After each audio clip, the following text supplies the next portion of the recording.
Spring has officially arrived, where flowers will start to bloom and temperatures will warm up. Springtime is when people start to spend more time outdoors enjoying activities with their friends and family. However, with the warmer temperatures comes the chance of severe weather. Severe weather can occur anytime within the year. We had a tornado earlier this year in January across northern Illinois. So really, severe weather season for Chicago is 12 months a year. But the prime season would be March through August. And in those months, what we're really counting on is for the air to be as unstable as possible. And instability is when we have warm, humid air at low levels. And this time of year, when the sun is becoming more and more direct, it's able to heat the ground up a little bit more, and the air becomes unstable. It starts to want to rise by itself. And those are the big puffy clouds that build very high into the atmosphere, all the way into the stratosphere, in fact. Those are the conditions for thunderstorms to develop. Additionally, we want what's called vertical wind shear, which is a change in the wind speed or direction as you go higher in the atmosphere. So winds coming at different directions. When we put that in there, our thunderstorms can organize, they can be longer lasting, and they can develop rotation.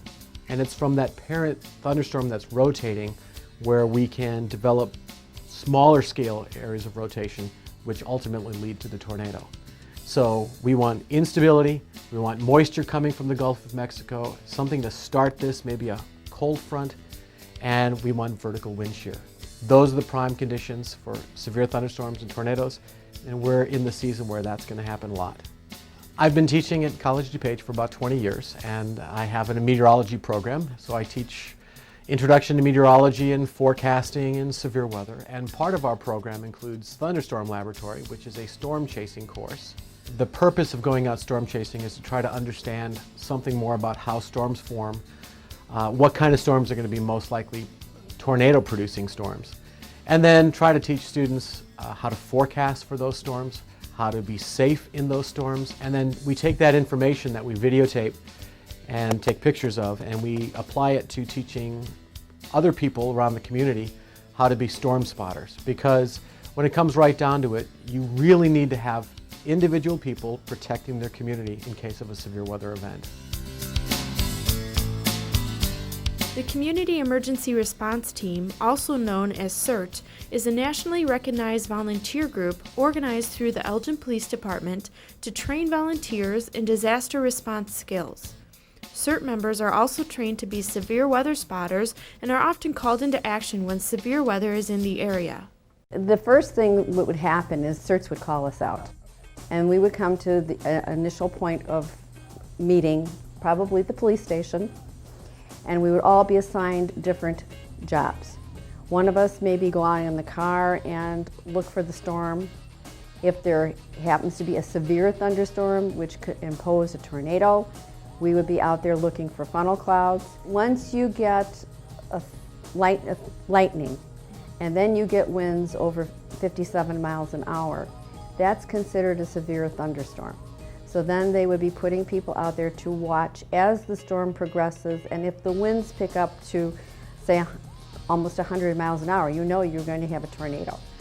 The National Weather Service will issue a severe thunderstorm or tornado watch when the conditions are favorable over the next 4 to 6 hours for severe thunderstorms. And when I mean severe thunderstorms, I mean thunderstorms capable of producing large hail or damaging winds. Now, if those thunderstorms also have a high likelihood of producing tornadoes, the National Weather Service, or more specifically the Storm Prediction Center, will issue a tornado watch. So when a watch is issued, you want to make sure that you're paying attention to what's going on in the weather and be aware for the next statement, which will be a severe thunderstorm warning or a tornado warning. And when that's been issued, that basically means that a spotter has reported a severe thunderstorm or a tornado, or Doppler radar has detected that. And the National Weather Service local office here in Chicago will issue that severe thunderstorm warning or tornado warning. And it's really important at that point that anyone who hears that warning seek shelter immediately, because as we found out many times in the last year, severe thunderstorms, not even tornadoes, can do a huge amount of damage and pose threats to life. Storm chasing is a lot like lion hunting. It's one thing to go out hunting lions. It's another thing to be in a camp and have a lion hunt you. So when we're out storm chasing, we know how the storm is going to behave. We are able to watch it. We've studied it for a long time. So usually it doesn't surprise us. For people who are just going about their lives, especially in the Chicago area where there's so many trees and buildings, you may only have a minute or two before you realize that there's a storm on you. So you really need to be able to move quickly to a place of shelter. Even in a storm chase, we always have an escape route. If you're outside with your family or out on the golf course, wherever, we recommend that you seek shelter. That doesn't include a tree. We want you to be inside of a building. Stay low if there isn't any shelter around. Stay as low as possible. If you're in a group, you'd like to split up. If possible, if you want to try and make yourself as small a target as possible to prevent a lightning strike or prevent lightning striking you. If you're driving in your car, you're probably just going to do this automatically, but you're going to want to slow down, stop, pull off to the side of the road. Recommend putting your hazards on, because if you can't see, chances are that the people behind you aren't going to be able to see. You want to stay in your vehicle. We recommend that you don't put it underneath a bridge or anything. Make sure if you can see that you're not near any power lines or any trees, anything that can fall on you. You want to stay in your car until the worst of it's over, until you can see outside and you can continue to drive. Your current condition. If you happen to be indoors and have the radio or the TV on and the weather warning comes on, some things to think about is one would be to stay away from the windows. It's very tempting to want to peek outside and see what's going on, especially if there's high winds, a lot of lightning out there. Stay off the phone. You want to stay away from any electrical appliances, TVs, or anything like that. The best thing you can do is find a safe place in your house, whether it's in interior bathroom or preferably the basement. So that's some of the things that you want to consider when you're inside. Weather systems in the United States are going to move with the jet stream, which is primarily a flow from the west to the east.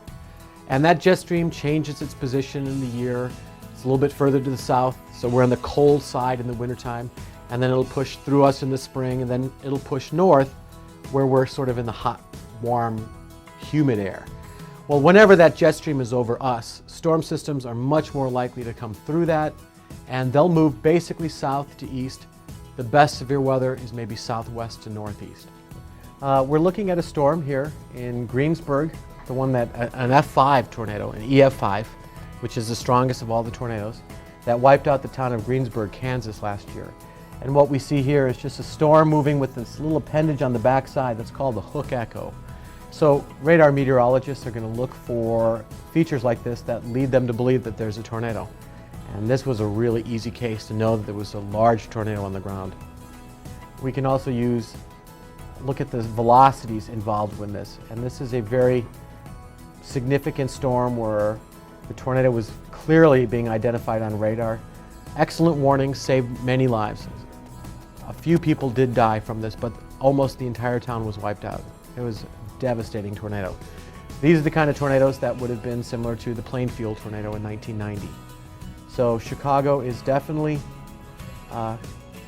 vulnerable to strong tornadoes like this. But the reality of thunderstorms is that lightning is the most significant killer, and lightning bolts can strike 5 to 10 miles from the main thunderstorm. When hearing thunder, you can count to 5 seconds, and for every 5 seconds between the lightning flash and the boom of the thunder, it's 1 mile away. So you might be seeing lightning and hearing thunder 4 or 5 seconds later. That next lightning bolt could come and strike you. And it's going to come without warning. It's a very dangerous situation. So lightning detectors are meant to know that a thunderstorm is nearby. And when they signal an alarm, it's really advisable for everybody to take heed of that. The Highlands and Wing Park, amongst 2 other parks in the city, all have ThorGuard, which is our lightning prediction system. They really initiate when we start getting play out in the field. So come this April, that's when that will start occurring, and those have been in action for a full season. The lightning prediction system, what it does is it starts to measure ions in the atmosphere and in the ground, positive and negative, and the likelihood of those creating conditions for lightning to occur. And it does that from a radius of about 7.5 miles or 15 miles in diameter. It starts measuring that, and if it gets within 2.5 miles, then it goes into an active mode, and that active mode determines essentially if conditions are right and that you're in danger, and then that's when the alarm will go off. There are sensors set up throughout those parks and the golf courses. The sensors, when they do go off, will emit a horn sound. It will be a long 15-second tone, and that tells you it's in a red alert. And if that's the case, you should take cover. Even if you're neighboring to the golf course or the parks, be aware that there will be a lightning strike in the next, within 2.5 miles of where you are. So it's essential that you to take heed to notice. There is a light that goes off on the sensors. And further, when conditions are right and the threat is gone past, there will be 3 short tones of 5 seconds each, and that will let you know that it's an all clear and you can resume your activity.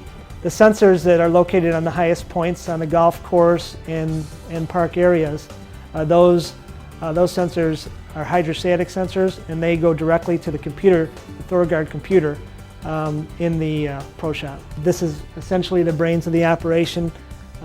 There's a couple of different very important elements, and if you look at the screen, what you'll see is there's a lightning hazard level, and then there's also a differential coefficient.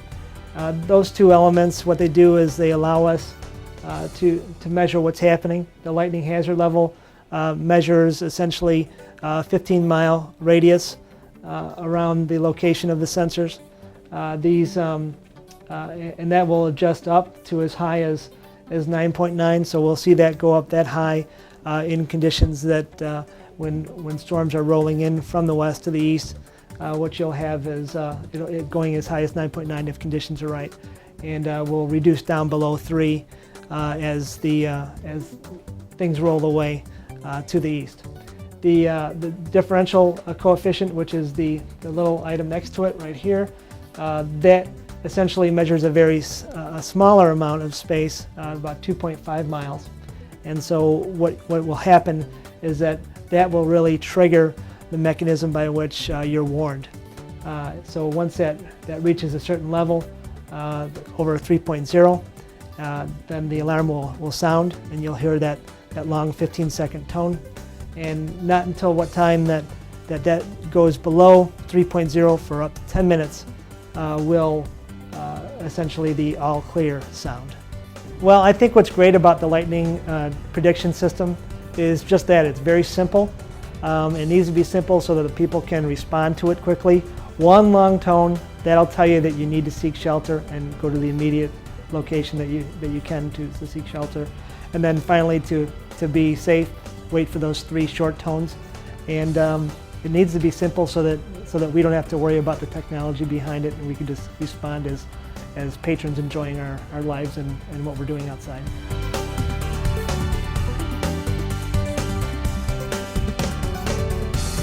I'm Sergeant Elgin with the Elgin Police Department, and I'm assigned to the Office of Emergency Management for the City of Elgin, which is under the Police Department.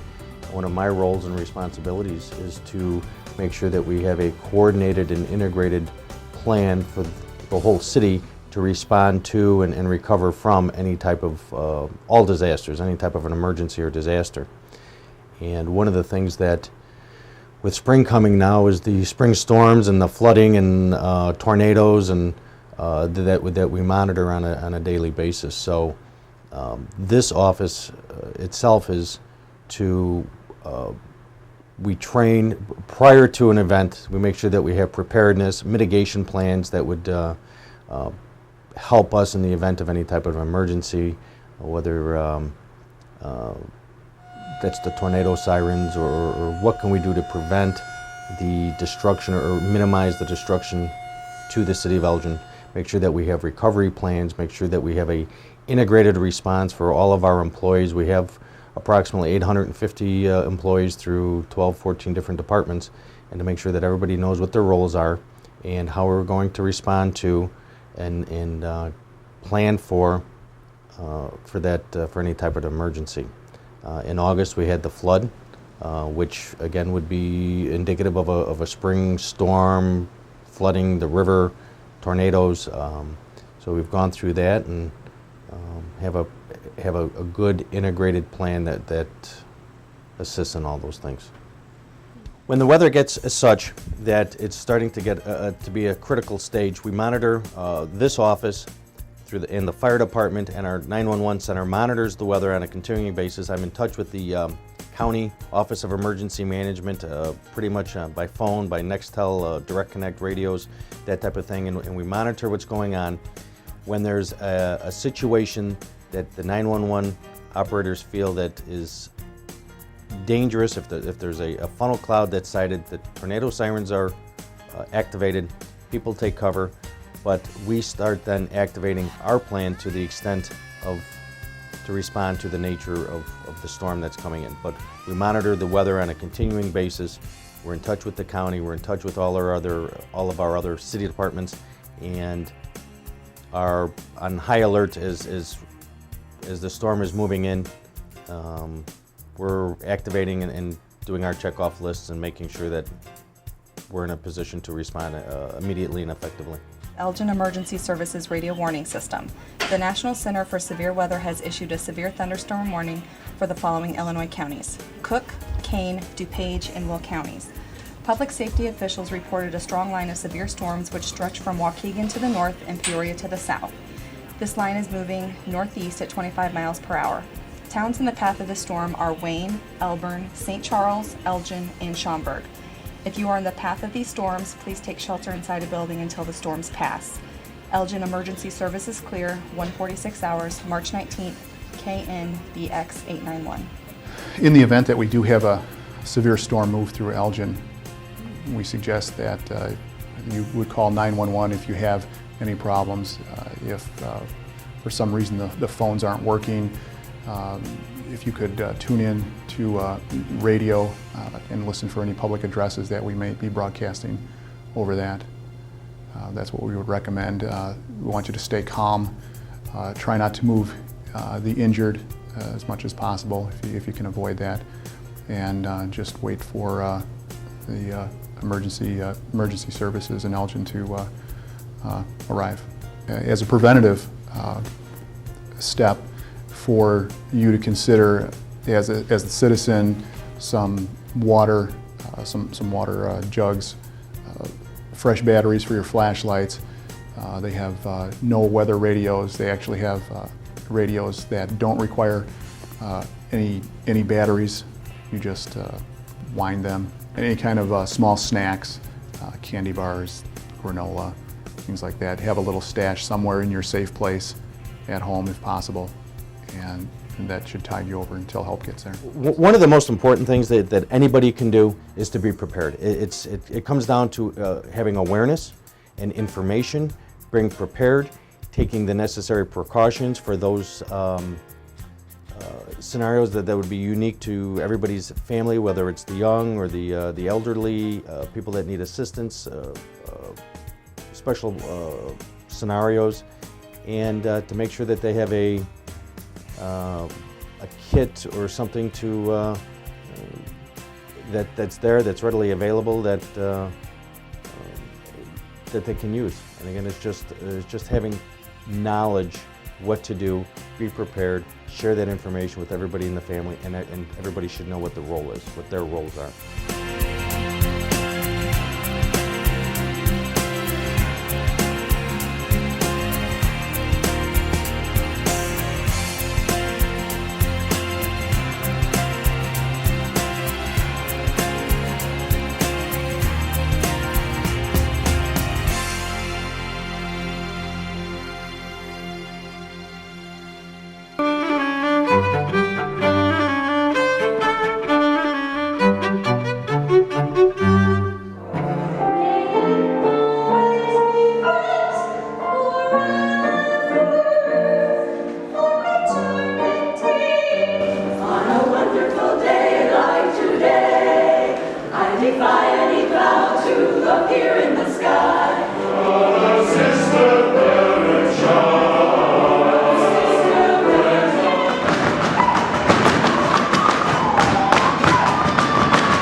The population is growing every year in Elgin, and in order to serve the community better, the City of Elgin is conducting a special census this spring.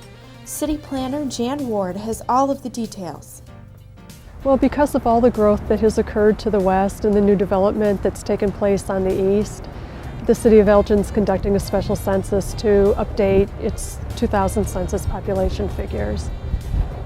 In the year 2000, the census estimated our population to be just over 94,000. But with the new housing permits, staff estimates the population to be around 105,000, which is an additional 11,000 persons. Through the special census, our goal is to count only the new growth areas and determine our increase in population. Once that's completed, the City of Elgin has more access to state funds. The census takers are going to be going door to door, interviewing individuals. They'll be coming out on the weekdays and also the weekends and in the mornings and in the evenings, but not after 9 p.m. So we encourage all residents in our growth area to participate in the census so that we can get an accurate number of the population. The census will be collecting information about the age groups and the gender, of the population, but it'll certainly help the city to understand, what the city looks like at this point, what our communities are looking, what the communities look like, and what kinds of services also are needed. The census is to start March 24th. It's a Monday, and we expect it to last for about 4 weeks. So it will conclude by the end of April, and then we expect to have the results in about 3 months. To find out more information about the special census, go to census.gov or call 847-931-5911.